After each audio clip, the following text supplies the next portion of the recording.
फायदा नहीं देखना।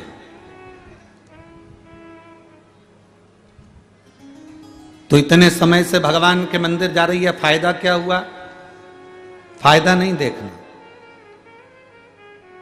व्यापार थोड़ी ना कर रहे हो कि मुनाफा और देखोगे या फायदा देखोगे या नुकसान देखोगे या लाभ देखोगे या हानि देखोगे।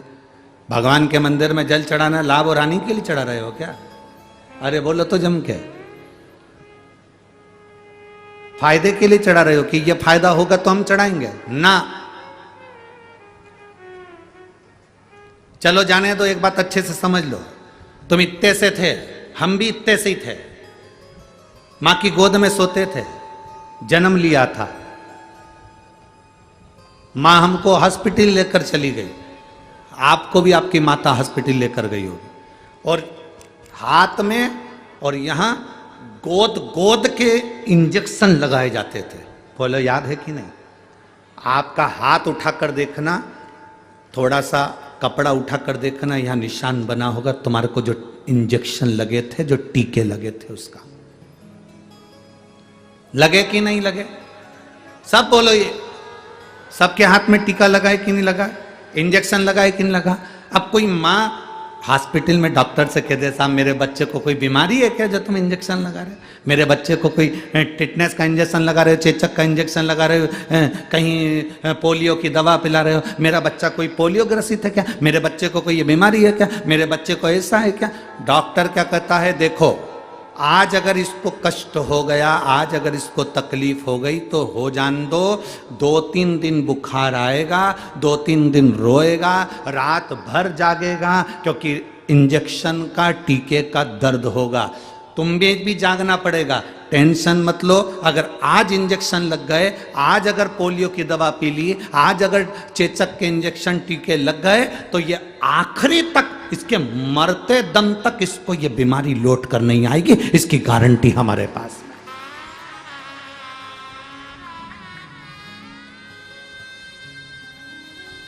अब व्यक्ति कैसा हो गया? व्यक्ति कैसा है? एक्सीडेंट हो जाता है, हॉस्पिटल चले जाता है, महामृत्युंजय का पाठ चालू करता है। बोलो सत्य है? ब्लड प्रेशर गड़बड़ हो गया, कोमा में पड़ गया, तब महामृत्युंजय का पाठ चालू करता है।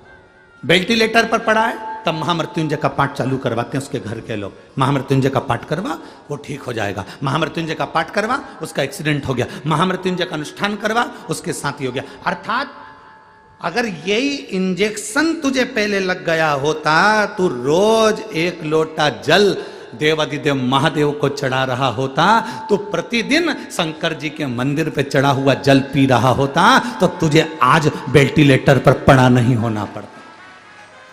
कोई आएगा नहीं आएगा, कोई तुम्हें संभालेगा नहीं संभालेगा, पर वो मेरा महादेव, मेरा शिव तुम्हें संभालने के लिए जरूर आएगा।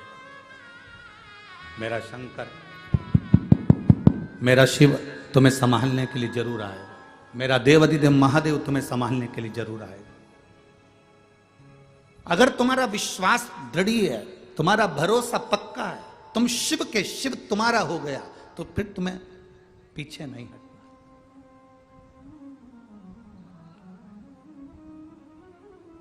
फिर तुम्हें नहीं सोचना, फिर तुम्हें टेंशन नहीं लेना।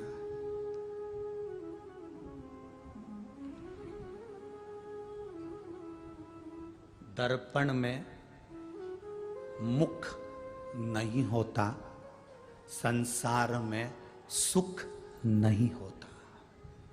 यह अंदाजा आपकी जिंदगी में लगा कर रखना। दर्पण में केवल मुख देखोगे तब तक मुख है। दर्पण में परमानेंट तुम्हारा मुख है क्या? अरे बोलो तो जम के। नहीं, दर्पण में मुख नहीं होता और इस संसार में सुख नहीं होता। देखोगे तो दर्पण में मुख दिखेगा, और अगर दिल से देखोगे तो 5,000 की नौकरी में भी सुख दिखेगा, नहीं तो नहीं दिखेगा।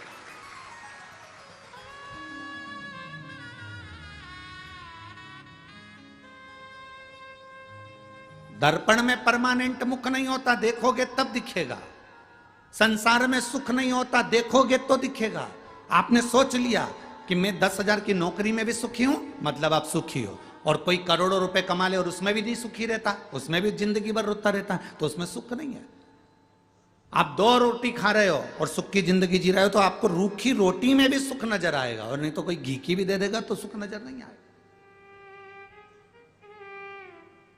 उसमें सुख का भान नहीं होगा। दर्पण में मुख नहीं होता और संसार में, बोलो बोलो जम के बोलो, सुख नहीं होता। दर्पण में मुख देखना पड़ता है और संसार में सुख देखना पड़ता है। आपके घर में जितना धन है, जितना वैभव, जैसी गाड़ी, जैसा बंगला, उसमें आप सुख देखोगे, आपको सुख मिलेगा।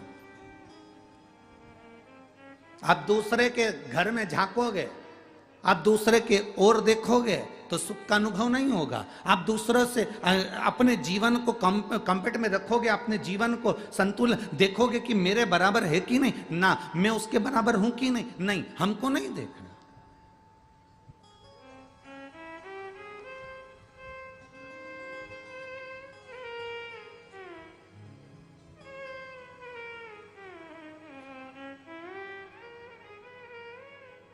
महाराज, हम जब भोले बाबा के चरणों में जाकर बैठते हैं, कुछ मत मांगा, कोई फायदे की बात हमने नहीं सोची, हम तो बस केवल उसके दरवाजे तक गए, हम तो केवल उसको जल चढ़ाने के लिए, हम तो केवल उसको एक लोटा जल चढ़ाने के लिए पहुंचे। अब आगे उसकी मर्जी। तेरे मंदिर में आना मेरा काम है, मेरी बिगड़ी बनाना तेरा काम है।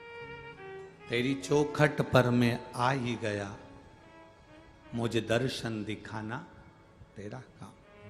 हम उसकी चौखट तक पहुंच गए, आगे फिर उसकी मर्जी है, वो दर्शन देगा ना देगा, वो हमको संभालेगा ना संभालेगा।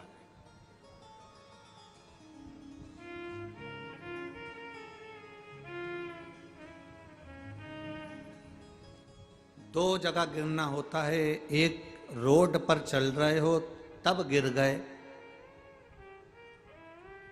और एक मंदिर में दर्शन कर रहे हो तब गिर गए।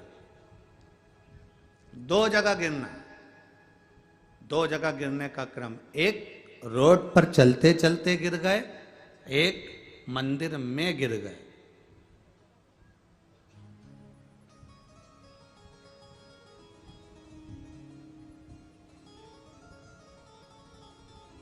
मंदिर में गिरे तो उसके चरणों की रज, उसके दरवाजे की धूल, मिट्टी शरीर में लेकर उठे। रोड पर गिरे, संसार के लोगों की वो भाग दौड़, वो मिट्टी लेकर उठे। बनी में गिर जाओ तो कोयला लेके उठे।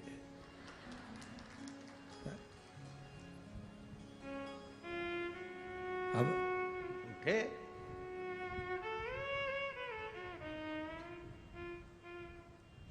शरीर गिरा, उसने भगवान के चरणारविंद की रज हमारे शरीर में चिपकी, हम उसको लेकर उठे। रोड पर गिरे, गिर गए, मां मिट्टी पड़ी थी, धूल पड़ी थी, वो लेकर उठ गए। दोनों जगह में अंतर है। परमात्मा के चरणों में गिरने में अंतर है, वहां गिरे, उसकी चौखट पर गिरे हो तो वो संभालेगा, और किसी के साथ जाते जाते गिर गए तो जो साथ वाला है वो संभालेगा। पर जिसकी चौखट पर गिरे हो वो अंतिम समय तक संभालेगा, और जिसके साथ चलते चलते गिरे वो केवल हॉस्पिटल तक संभालेगा, उसके बाद नहीं संभाल सकता।